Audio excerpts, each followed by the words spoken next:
Pembina Forum Maumere Bersatu. Kepada Bapak Nikolaus Mura, disilakan.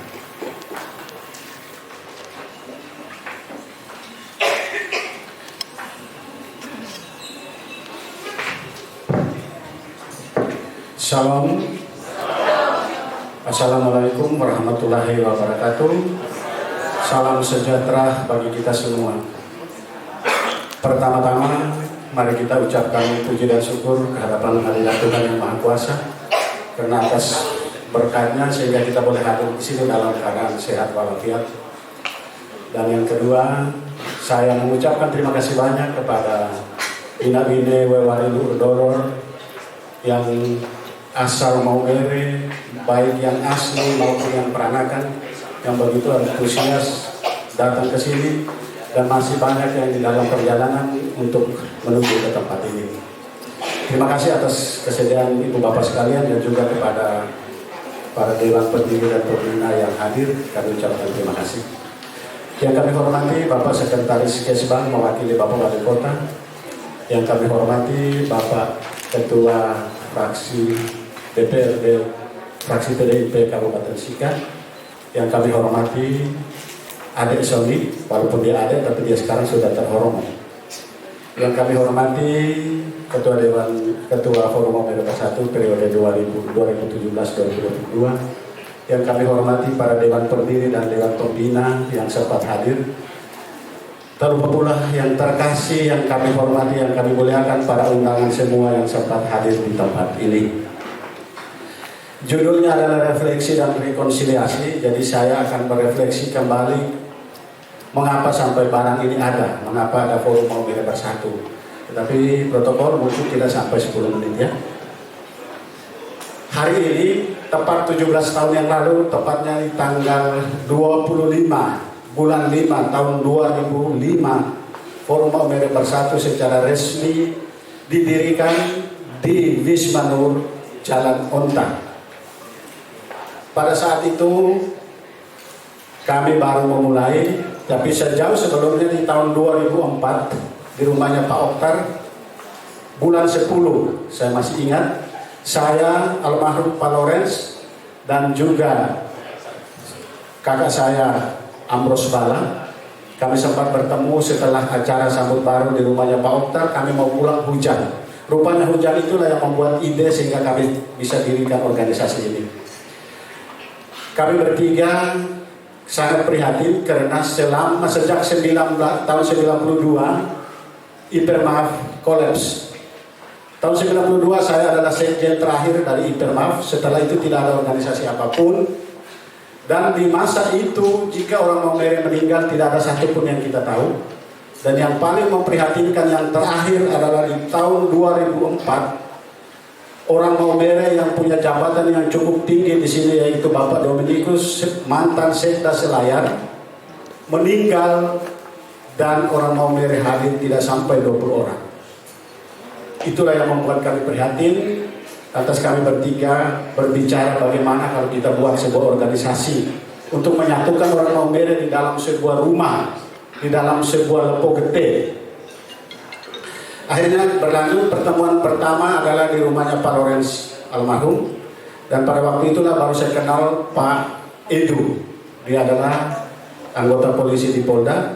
Kemudian hadir Pak Markus dan beberapa tokoh. Pertemuan berlanjut yang kedua di rumahnya Pak Markus Solo. Pertemuan yang ketiga di rumahnya Pak Eduardus, Pak Edu di asrama Todopuli, dan disitulah diberi nama Forum Maumere Bersatu.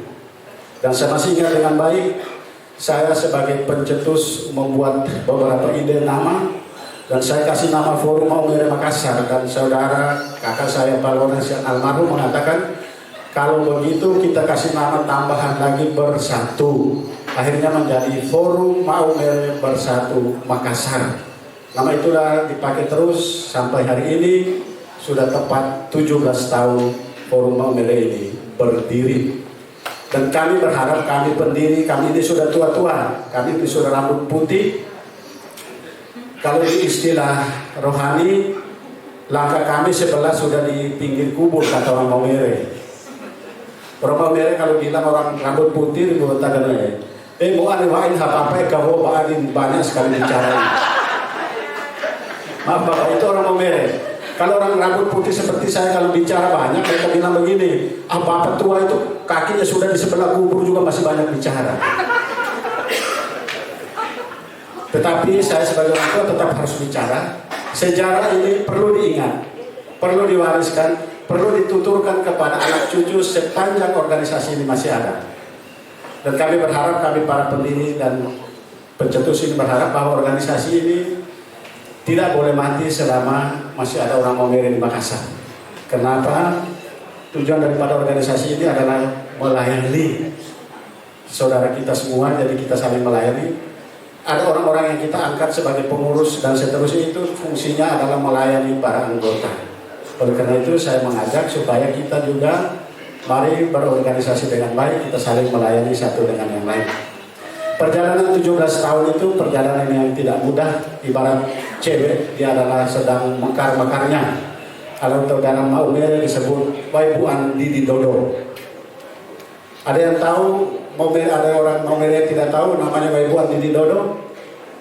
Kalau tidak tahu kembali belajar bahasa Sika di Maumere. Ya, Waibuan Didi Dodo adanya cewek yang sedang mekar, itulah usia 17 tahun.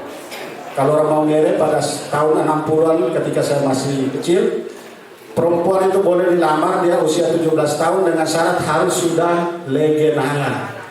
Kalau belum lege nala, biar kau bawa kuda satu gunung, orang tuanya pasti tolak. Karena dia bilang anak saya belum akil balik. Itulah istilah bahasa kami. Dan selanjutnya bahwa di dalam perjalanan organisasi memang tidak mudah. Banyak kerikil tajam yang menghalangi organisasi, tetapi jangan kita melihat kerikilnya. Mari kita ambil kerikil itu, kita buang supaya organisasi ini berjalan dengan baik. 17 tahun tidak mudah, walaupun di masa pandemi, selama masa pandemi ini banyak sekali terjadi dinamika di dalam organisasi. Dan saya berharap dan berpesan kepada pengurus yang baru, mari kita biasakan membangun komunikasi yang baik antara pengurus, pendiri, dan pembina. Jangan para pengurus jalan sendiri ketika mengambil keputusan di dalam sebuah organisasi, karena itu akan menimbulkan dinamika riak-riak dan gelombang, bahkan mungkin perpecahan di dalam organisasi. Sekali lagi saya sangat tekankan, jika mengambil keputusan, libatkan para pendiri, para pembina, orang tua, dan tokoh masyarakat serta anggota, perwakilan anggota. Sehingga jika kita mengambil sebuah keputusan yang keluar bukan keputusan bukan sebuah keputusan A atau B, tetapi keputusan organisasi, itu yang perlu. Yang selama ini saya bina dari awal, jika ada sesuatu kegiatan, maka kita rembuk bersama, kita duduk bersama, kita bicara bagaimana sikap kita ke depan. Terutama menyangkut perhelatan politik. Mengapa kita harus ikut terlibat? Walaupun organisasi kita adalah sebuah organisasi sosial, tetapi saya selalu katakan anggotanya tidak boleh buta politik. Walaupun kita bukan organisasi politik, kita harus melek politik. Mengapa? Karena kita ikut menentukan arah dan jalan pemerintah Indonesia. Coba bayangkan kalau kita salah pilih para pemimpin, kita salah pilih pemimpin yang menyebabkan kehancuran negara ini, kita ikut bertanggung jawab. Oleh karena itu selalu saya tekankan, ketika 10 tahun lalu saya masih pegang, saya katakan kita tidak berpolitik, tetapi kita tidak boleh buta politik. Ibu bapak saudara-saudari yang dikasih Tuhan, pesan saya yang terakhir kepada saudara ketua yang terpilih, yang sebentar lagi kita akan adakan pengesahan, jangan lupa libatkan orang tua, libatkan dewan pembina, libatkan anggota, perwakilan anggota untuk mengambil sebuah keputusan yang krusial di dalam organisasi, agar organisasi ini tidak berjalan lirik, bahkan mungkin tenggelam. Demikian yang bisa saya sampaikan sebagai refleksi singkat, karena waktu kita juga sudah molor 1 jam lebih setengah. Dan selanjutnya mari kita sama-sama berkula kameng. Jadi kula kameng ini saya jelaskan sedikit kepada Bapak Sekretaris Kesban. Kula kameng artinya musyawarah.